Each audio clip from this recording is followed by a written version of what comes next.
Boa noite, meus irmãos. Você está feliz por nesta noite estar no melhor lugar do mundo? Que nós todos tenhamos esse sentimento hoje. Nós fizemos a melhor escolha. Não podíamos estar em um lugar melhor. E o nosso Senhor hoje quer falar conosco mais uma vez. Quando a gente vem à casa dele, muitas vezes nós viemos com o coração buscando respostas.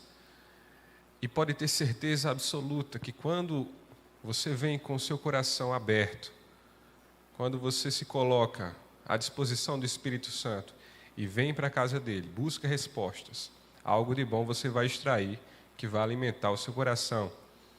Então que nesta noite nós possamos refletir nas palavras que serão ditas e lidas e que nenhuma delas parta de mim, mas parta do trono do Senhor. Amém?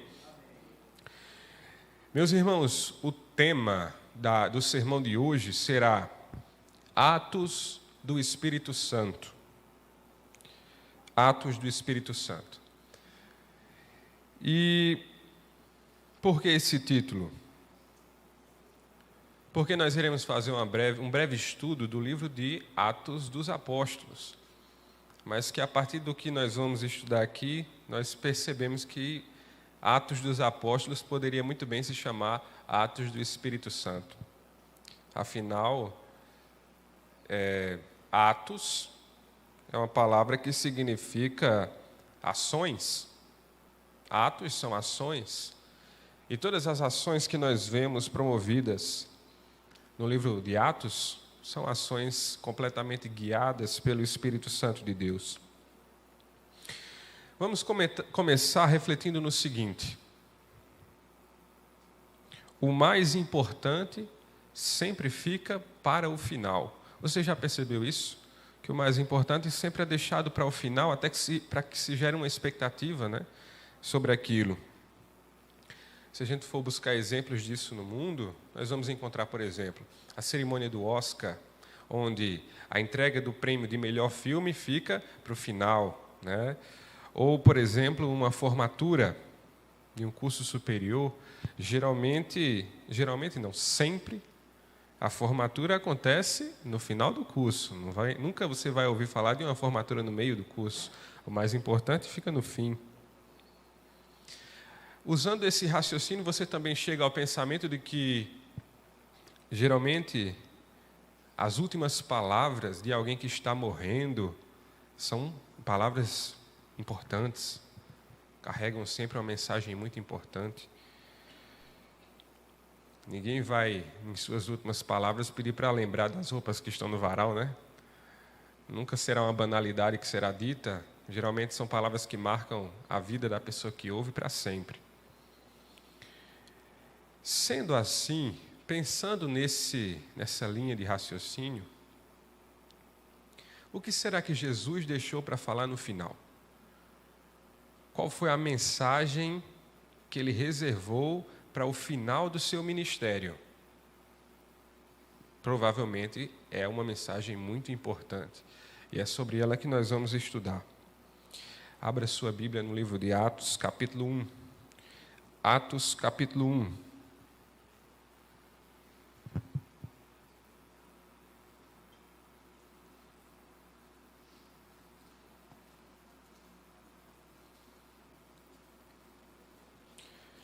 Capítulo 1, a partir do verso 4. Mas, antes de lermos, vamos falar com o nosso Deus. Amado Senhor, nós estamos aqui em Tua casa de oração, filhos Teus, sedentos pela Tua palavra. Nós queremos saber o que o Senhor quer revelar ao nosso coração. Somos falhos, somos indignos, mas queremos nos colocar à Tua disposição e entregar tudo o que nós temos, que é o nosso coração. Que o Senhor receba e reforme e deixe de acordo com a Tua maneira, ó Pai. Que as palavras sejam ouvidas, refletidas e que frutifiquem. É isso que te pedimos em nome de Jesus. Amém. Atos capítulo 1, verso 4 e 5. Vamos lá, 4 e 5. Certa ocasião, enquanto comia com eles, deu-lhes a seguinte ordem: não saiam de Jerusalém até o Pai enviar a promessa conforme eu lhes disse antes. João batizou com água, mas dentro de poucos dias vocês serão batizados com o Espírito. Verso 8. Vocês receberão poder quando o Espírito Santo descer sobre vocês e serão minhas testemunhas em toda a parte, em Jerusalém, em toda a Judéia, em Samaria e nos lugares mais distantes da terra. Depois de ter dito isso, foi elevado numa nuvem e os discípulos não conseguiram mais vê-lo. Esse foi o último discurso de Cristo na terra, antes de sua ascensão. E esse momento é um momento muito imagético, né? Você consegue imaginar isso acontecendo comigo? Porque eu consigo assim visualizar como teria sido isso, né? Essa despedida, e de repente Jesus começa a subir e vai subindo aos céus, e uma hora sai da vista dos discípulos, né? Que continuam olhando para os céus, e agora sobre eles está ali um propósito, um chamado em que eles não estão ainda autorizados a cumprir. Por quê? Em outras palavras, o que Jesus disse nesses versos foi: nós fizemos coisas maravilhosas juntos, mas não adianta querer fazer essa obra por força própria. Vocês precisarão do poder do Espírito Santo para isso. Em outras palavras, resumindo, o que Jesus disse foi isso. Nós fizemos, de fato, muitas coisas lindas juntos, mas sem o Espírito Santo vocês não vão conseguir fazer nada. Então aguardem. Aguardem o Espírito descer para que vocês possam levar a obra adiante. E, irmãos, como eu comentei aqui em outra oportunidade, no último sermão que eu tive a satisfação de participar aqui, o Espírito Santo, nós devemos ter a concepção de que ele não é simplesmente um agente que te faz sentir emoções, que faz você chorar, que você se sente especial em um dado momento. O Espírito Santo, ele não somente é isso. O Espírito Santo opera, ele faz ações, não é só sentimento. Enxergar o Espírito Santo só pelo patamar do sentimento é reduzi-lo muito. E, sabendo disso, nós devemos entender que sem o Espírito Santo, você é inerte. Não se faz nada de bom na obra de Deus sem o Espírito Santo. É o fato. Mesmo que se faça, não vai frutificar. Nós somos inertes sem Ele. E nós veremos um pouco do que é o ser humano sem o Espírito Santo. Vocês perceberam que na leitura desse texto aqui, eu fiz um pulo, nós pulamos 2 versos, né? Veja só o que é alguém sem o Espírito Santo. Leia o verso 6 comigo, no capítulo 1, versos 6 e 7. Vamos ler o texto que a gente pulou. Então, os que estavam com Jesus lhes perguntaram: Senhor, será esse o momento em que restaurará o reino a Israel? Ele respondeu: o Pai já determinou o tempo e a ocasião que isso aconteça, e não cabe a vocês saber. Olha só, imagine esse contexto. Jesus está nas suas últimas palavras, né, fechando o seu ministério, e aí ele ouve dos discípulos algo que realmente mostra a sua paciência, né? Porque os discípulos passaram cerca de 1000 dias ao lado de Jesus, 1000 dias convivendo com ele e aprendendo dele sobre o reino dele, que claramente não era terreno, mas celestial.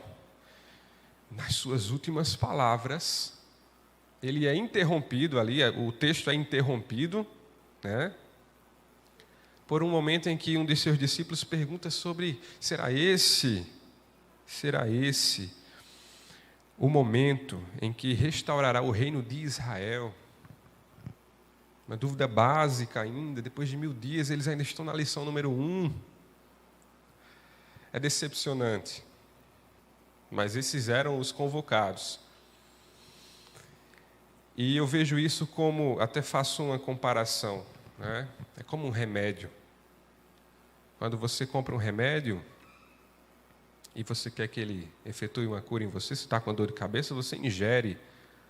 Se você compra um remédio e deixa ele ao seu lado apenas, não vai ter efeito nenhum. Assim é Jesus. Ter somente Jesus ao seu lado, cercar-se de Jesus e não preencher-se dele, não ter Jesus em nosso interior, muito pouca diferença haverá entre você e alguém do mundo. Então os discípulos passaram cerca de 1000 dias ao lado de Cristo, mas não com Ele dentro de si. Irmãos, foi no final desses 1000 dias que Pedro negou, foi no fim dos 1000 dias que Judas traiu, foi no fim dos 1000 dias que Tomé duvidou, e foi no fim dos 1000 dias que Filipe, o discípulo, fez uma pergunta que está lá em João, capítulo 14, verso 8. Abra sua Bíblia. Em João, capítulo 14, verso 8. Olha só a pergunta de Filipe.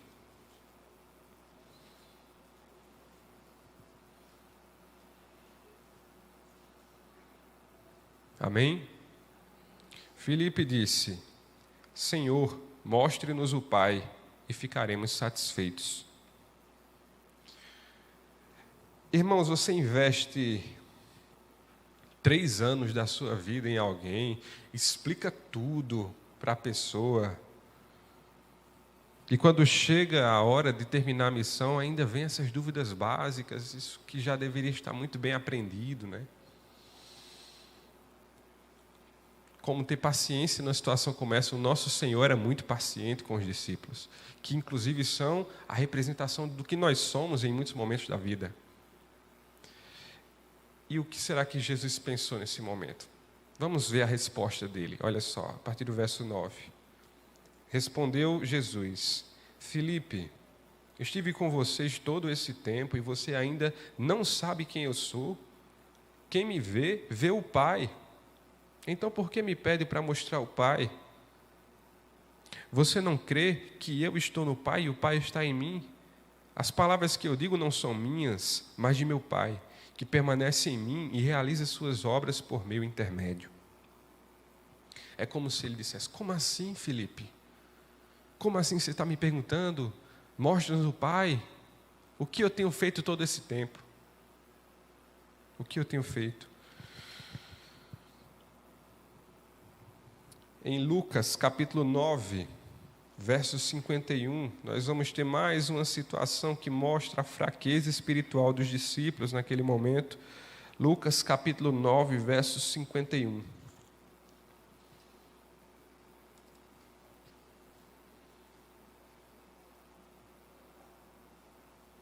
Amém? Do 51 ao 56, vamos ler, olha só. Como se aproximava o tempo de ser elevado ao céu, Jesus partiu com determinação para Jerusalém. Enviou mensageiros adiante até um povoado samaritano, a fim de fazerem os preparativos para a sua chegada. Contudo, os habitantes do povoado não receberam Jesus, porque parecia evidente que ele estava a caminho de Jerusalém. Percebendo isso, Tiago e João disseram a Jesus: Senhor, quer que mandemos cair fogo do céu para consumi-los? Jesus, porém, se voltou para eles e os repreendeu, e seguiram para o povoado. Olha só que atitude, hein? Aqui é onde a carne fala, né? Aqui, os discípulos, cheios de arrogância, né? Eles pensam, dão aquela carteirada, né? De autoridade, com quem eles pensam que estão falando, né? É a natureza humana que fala nesse momento, a carne. E Jesus tem que repreendê-los, para que eles entendam que o Espírito Santo não age assim.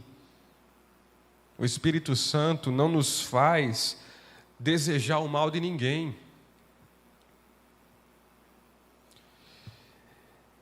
A gente vê outras situações, a gente vê a situação em que Jesus ali no Getsêmani, ele ora sozinho, mas ele havia chamado 3 dos seus discípulos para orar com ele. Eles não foram, eles dormiram. Deveriam estar com ele. Pedro já tinha sido avisado que iria negar Jesus, em vez de se preparar espiritualmente e orar com Jesus. Ele dormiu. E quando chega o momento da prova, ele se imune de sua natureza humana, puxa a espada, corta a orelha do soldado, obra da carne. Irmãos, na nossa vida, ou o espírito age, ou a carne age. Não tem como mesclar os dois. Só um toma conta das nossas ações. E a tendência humana é que a carne tome conta das ações. Isso é o ordinário. Agora, esvaziar-se da nossa natureza e nos preenchermos do Espírito Santo, esse é o extraordinário. É isso que nos faz sermos diferentes e santos. Era isso que Jesus queria para os discípulos. Mas essa lição, ela talvez fosse um pouco difícil de aprender. Às vezes a gente só aprende apanhando da vida, não é verdade? Com certeza Pedro entendeu o quanto era prejudicial agir pela carne no momento que ele cai em si, quando o galo canta. Nós temos ainda, eu não vou ler aqui o texto por conta do tempo, mas nós temos uma situação que vocês devem conhecer, em que João e Tiago pedem a Jesus para que, quando ele estiver em seu reino, um sente à direita e o outro à esquerda de seu trono. E eu acho interessante esse texto aí na Bíblia da Nova Tradução, da linguagem de hoje, que diz assim, que a resposta de Jesus diante dessa afirmação dos discípulos foi: vocês não estão bem de cabeça, completamente desvirtuados do Espírito. Irmãos, é triste ver a condição espiritual dos discípulos nos evangelhos, mas é importante refletir sobre isso e vermos no que nós temos nos parecido com eles. Quais são as fraquezas que nós temos em comum. Aprender com os erros alheios, porque se os evangelhos existem, é para que nós não caiamos nos mesmos erros que os discípulos caíram. Não é só para ver os grandes milagres e feitos de Jesus, é óbvio que isso é muito importante, mas também para ver o outro lado da moeda, a fraqueza dos discípulos. Bem, nós vamos passar para uma outra parte do sermão agora. Vamos refletir diretamente no livro de Atos. Por quê? A mensagem de Jesus para os discípulos foi de que eles precisavam aguardar o Espírito para começar a obra. E eu acredito, eu creio nisso, de que essa mensagem fez despertar neles o desejo de que o Espírito Santo viesse logo. Imagina aí, Jesus sobe aos céus, eles veem isso acontecendo, passaram tanto tempo com Jesus, tinham uma mensagem tão forte para pregar, mas não estavam autorizados. Só estariam autorizados a partir do momento que o Espírito descesse. Provavelmente ficaram ansiosos para que isso acontecesse logo. E buscaram o Espírito Santo até receberem. E quando receberam, nós temos ali como se fosse o antes e depois dos discípulos. O antes são os evangelhos de Mateus a João. O depois nós temos o livro de Atos. O antes e depois dos discípulos. Você já viu aí, sabe aqueles programas de TV, tem a transformação, né? Acredito até que eu já comentei esse exemplo aqui. Uma mulher desgrenhada, descabelada, sem dente, e aí eles fazem uma reforma, a mulher fica linda. Você já deve ter assistido um programa assim, não é? Pois é, parece até aqui a condição dos discípulos, a reforma que foi feita. Só que não na aparência, não na estética, mas no seu caráter, na sua personalidade, na sua postura e principalmente na sua fé. Os discípulos são transformados da água para o vinho.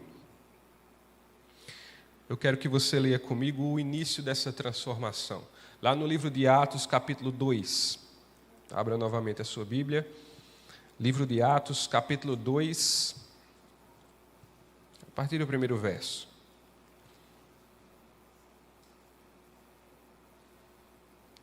Amém?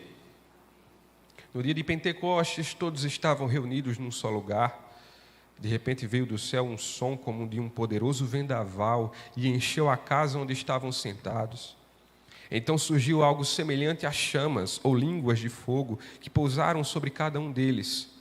Todos ficaram cheios do Espírito Santo e começaram a falar em outras línguas, conforme o Espírito se habilitava. Naquela época, judeus devotos de todas as nações vinham em Jerusalém. Quando ouviram o som das vozes, vieram correndo e ficaram espantados, pois cada um deles ouvia em seu próprio idioma. Muitos admirados exclamavam: como isso é possível? Esses homens são todos galileus e, no entanto, cada um de nós os ouve falar em nosso próprio idioma. Estão aqui partos, medos, elamitas, habitantes da Mesopotâmia, da Judéia, da Capadócia, do Ponto, da província da Ásia, da Frígia, da Panfilha, do Egito e de regiões da Líbia, próximas a Cirene, visitantes de Roma, tanto judeus como convertidos ao judaísmo, cretenses e árabes, e todos nós ouvimos estas pessoas falarem em nossa própria língua sobre as coisas maravilhosas que Deus fez. Irmãos, como eu falei há pouco tempo em um outro sermão, o agir do Espírito Santo é lindo, é encantador, é maravilhoso, mas Satanás quer deturpar isso, quer fazer você pensar que o Espírito Santo, na verdade, quer fazer o mundo inteiro pensar que o Espírito Santo ele se manifesta de formas estranhas, ou que ele leva as pessoas a fazer coisas estranhas, línguas estranhas, que ninguém compreende, nem sequer a pessoa que fala, ou manifestações estranhas em que a pessoa se debate no chão e coloca a pessoa num patamar ridículo, num patamar de quem vê vai querer um distanciamento. Que Espírito Santo é esse? O livro de Atos inteiro nos mostra o que realmente é o agir do Espírito Santo. E quem lê e estuda o livro de Atos, com certeza vai querer esse agir do Espírito Santo em sua vida. Mas isso é tudo que Satanás não quer. Ele quer que a gente pense errado sobre o Espírito Santo e nem sequer leia a palavra. Não veja o real agir dele no livro de Atos, por exemplo. Satanás quer esconder de mim e de você a beleza, a real beleza do Espírito Santo. Irmãos, é por isso que nós precisamos de mais Bíblia, de mais estudo, para entender como o Espírito Santo realmente age, o que ele faz nas nossas vidas. Porque uma comunidade que busca o Espírito Santo de todo o coração, o achará, como foi com os discípulos. Eles buscaram o Espírito Santo de todo o coração e eles o receberam. E uma comunidade que recebe o Espírito Santo, a partir disso, tudo é sobrenatural. Tudo é sobrenatural. Quando o nome de Jesus está em jogo, o Espírito Santo age.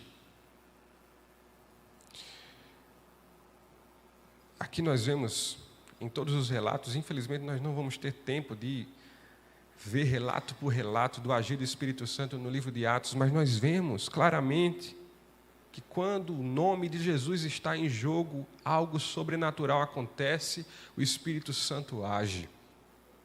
Agora eu me pergunto, e quando o nome de Jesus está em jogo em tudo que nós fazemos na nossa vida? E quando você torna a agenda pessoal de Deus a sua agenda pessoal, o que é que acontece? O Espírito Santo agirá o tempo inteiro. Nós vamos contar com o seu poder o tempo inteiro. Agora, isso exige abdicação, negação da carne, nos entregarmos ao Espírito, tornarmos, como falei, a agenda pessoal de Deus a nossa agenda pessoal. Precisamos de Deus agindo em nossa vida o tempo inteiro, nós precisamos disso. E para isso nós temos que colocar o nome dele em jogo em tudo que nós fazemos na nossa vida, como filhos que somos. Assim que isso acontecer, nós seremos uma igreja itinerante, testemunhando de Deus por onde quer que nós passemos, sendo uma luz, uma verdadeira luz, em que onde você passar, as pessoas saberão que ali vai um servo de Deus.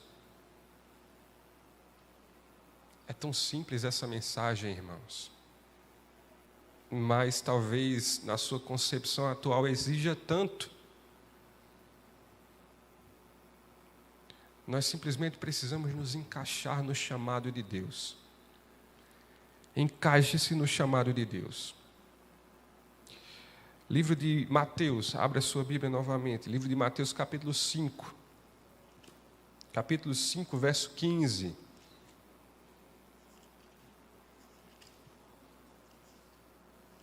E 16. Amém?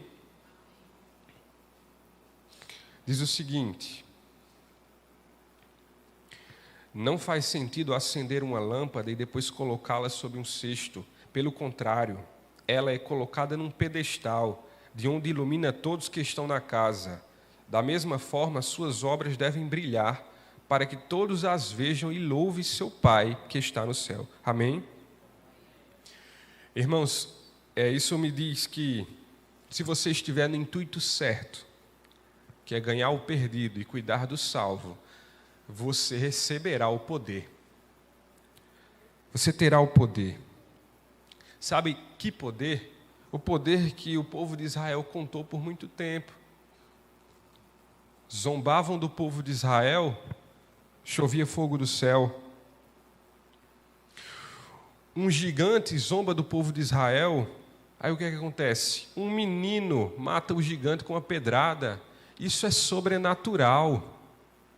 Isso não é o poder humano. É o poder do Espírito Santo. É o poder do Espírito Santo que, aliás, é o mesmo poder que ressuscitou Jesus dentre os mortos. Irmãos, esse poder, é desse poder que eu estou falando, e esse poder está à nossa disposição. Sabe aquele trabalho dificílimo de conversão que você há anos luta para acontecer e você está a ponto de entregar os pontos porque talvez a pessoa seja tão resistente, né? Há anos você ora, há anos você tenta apresentar a verdade, há anos você tenta mostrar uma postura correta para tentar fazer uma correção, uma conversão, e não consegue. Esse trabalho de anos pode acontecer em dias, em horas, quando o sobrenatural age pelo poder do Espírito Santo. É um poder que está à nossa disposição. Nada é difícil com esse poder. Irmãos, nós estamos participando de uma programação aqui durante os domingos especiais que envolve a questão da volta, né, do retorno de alguém que, como filho pródigo, sai para o mundo, realiza ações ruins, como o irmão aqui testemunhou, e volta, né? como igreja, como devemos agir para que isso aconteça com mais frequência? Qual deve ser o nosso comportamento? Já sabemos que o Espírito Santo precisa ser o nosso principal aliado. Mas eu gostaria de contar aqui para os irmãos um testemunho de uma irmã da nossa igreja chamada Maria Celeste. Eu vou abrir aqui o testemunho.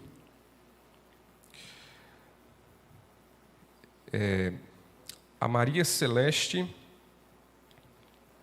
ela frequentou uma igreja em São Paulo. Eu gostaria de trazer aqui a história dela para que sirva como exemplo para as nossas vidas. Ok. Irmãos, a Maria Celeste, ela conta que, em seu testemunho, ela contou que os primeiros 15 anos de sua vida, para ela, foram os melhores anos, porque foi o tempo em que ela passou na igreja, no seio dos membros da igreja, entre os irmãos, no convívio dos irmãos. E a Maria Celeste foi aventureira, ela foi desbravadora, e durante esses 15 anos ela era uma menina feliz. Porém, Satanás, ele sempre busca uma maneira de acabar com essa história bonita.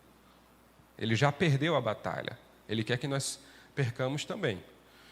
Então, o que é que ele promoveu na vida da Maria Celeste? Um namorado não cristão. Talvez essa foi a porta de entrada. E esse namorado da Maria Celeste, ele não simpatizava com a igreja. E é óbvio que, aos poucos, as coisas vão mudando, né? Quando ele se apresenta ali, quando ele conhece a Maria Celeste, ele era um príncipe, né? Era alguém que fez com que ela se apaixonasse. Mas com o tempo ele foi se demonstrando uma pessoa diferente. Com o tempo ele começou a ser rude com a Maria Celeste e a proibi-la de ir à igreja. A trocar a programação.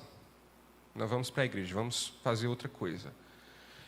E sutilmente ele foi mudando a rotina da Maria Celeste e os pensamentos dela. Com o tempo, a Maria Celeste já não ia mais à igreja. E esse namorado já tinha o seu emocional em suas mãos. O fato é que ele começou a agredir fisicamente a Maria Celeste. Uma adolescente que estava sendo agredida fisicamente, mas que já estava presa a esse relacionamento.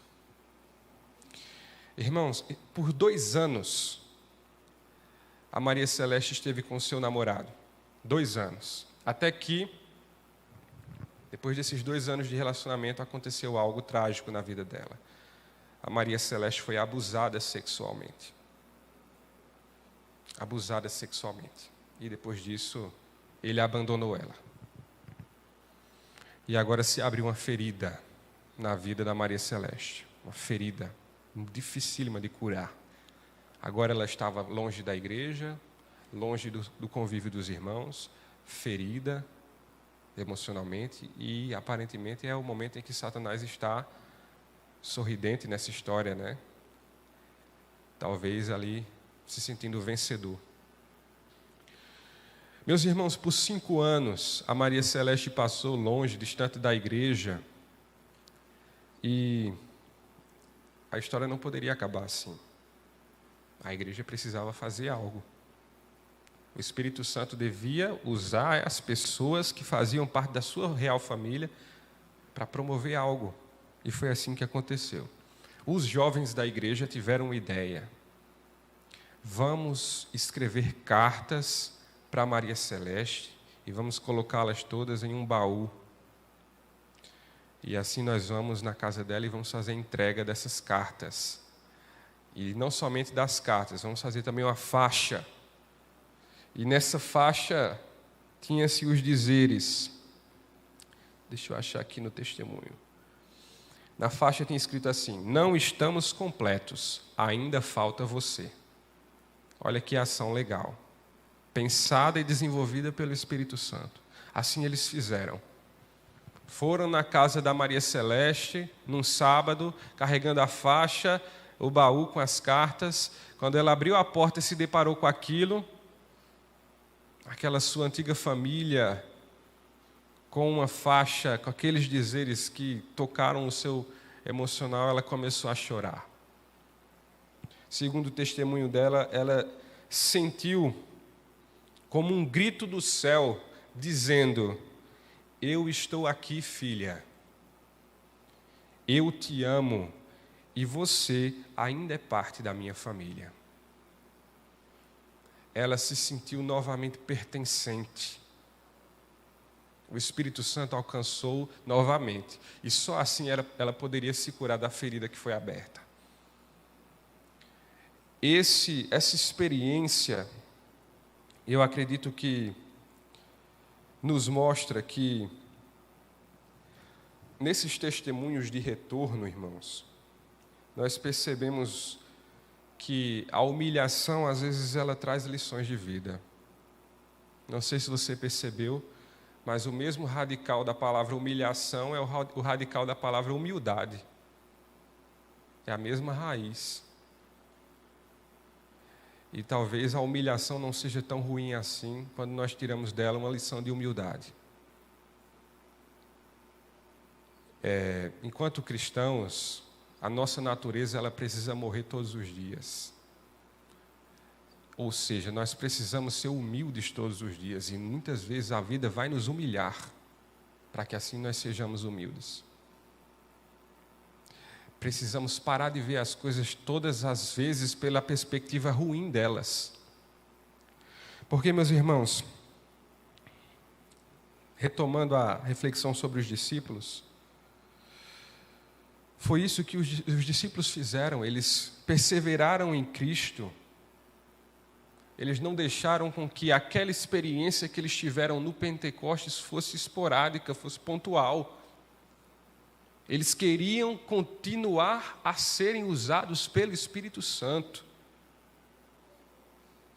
Só que uma coisa que você precisa entender é que o Espírito Santo, ele te levará a fazer coisas que atualmente você não quer. E nós precisamos refletir se você está disposto a pagar o preço.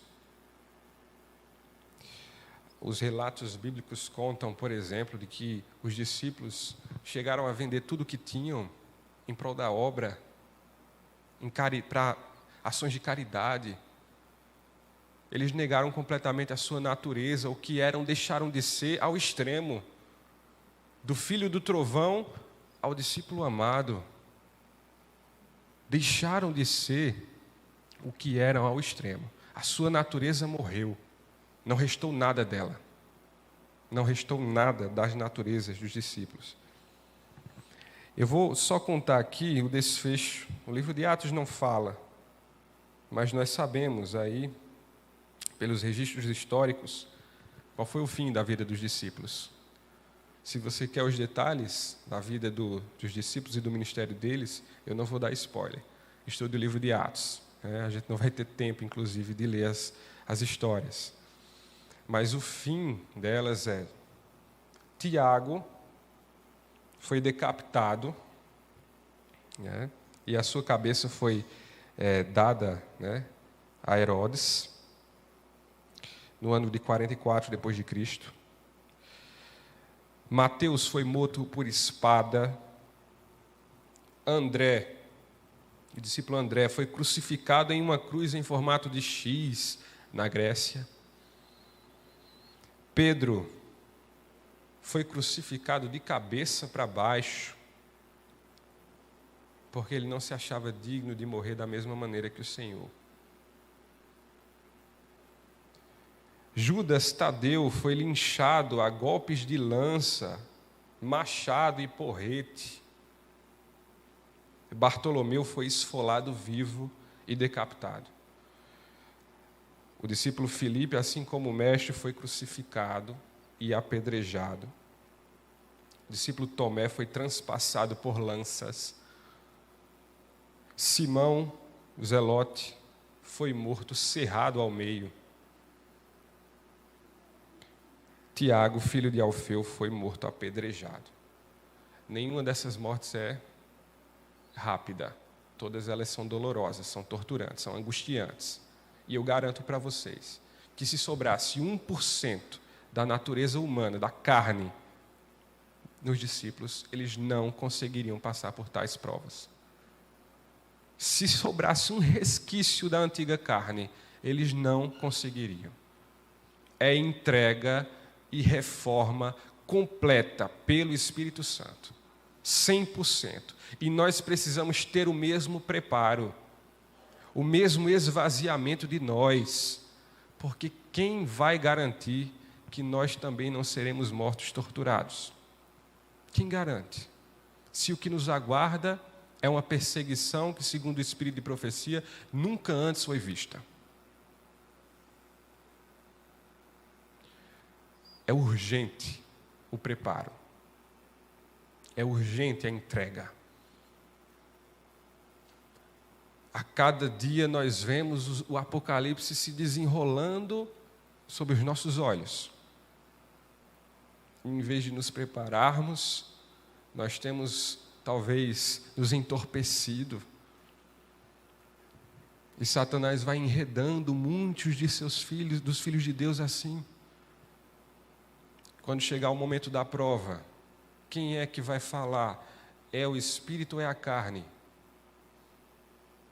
Como Pedro, no momento da prova, ele não se preparou antes. Ele não foi para o Getsemane orar como Jesus. E no momento da prova, quem falou? O Espírito ou a carne? Irmãos, eu fecho o sermão desta noite com a reflexão aqui trazida de uma citação do pastor Andrés Dinamarca. Eu vou ler aqui para os irmãos. Pastor Andrés Dinamarca, da Igreja Adventista, ele diz o seguinte: somos uma geração que anseia ver a glória de Deus se manifestar em nossas vidas e em nossas igrejas, mas às vezes não estamos dispostos a pagar o preço dessa manifestação.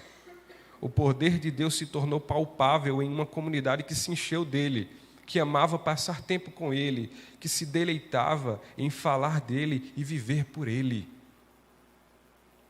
Você está disposto a pagar o preço? Irmãos, o tempo com Jesus, ele deve ser deleitoso. Enquanto não for, nós não alcançamos um patamar ideal ainda. E eu digo que não adianta nós recebermos o melhor roteiro, as melhores condições para pô-lo em prática, se não estamos interessados em entrar em ação. O chamado está aqui, mas eu preciso estar interessado e buscar o Espírito Santo de uma maneira que ele me reforme completamente, que faça morrer os meus defeitos, defeitos que talvez nós sentimos orgulho no momento. Sou assim mesmo, ninguém vai me mudar. Achou ruim? Paciência. O Espírito Santo irá matar a nossa natureza. Mas enquanto nós estivermos achando que está tudo ok, ele não efetuará a obra. A mensagem que fica é: se você realmente quer o Espírito Santo de Deus, se você está convicto disso, você receberá. A igreja precisa do Espírito. Eu e você precisamos do Espírito Santo para alcançar as pessoas, mas principalmente para efetuar a obra em nós. E assim termos ações guiadas pelo Espírito. Amém? Gostaria de chamar o irmão agora, que vai trazer um louvor especial aqui, para nós encerrarmos o sermão de hoje.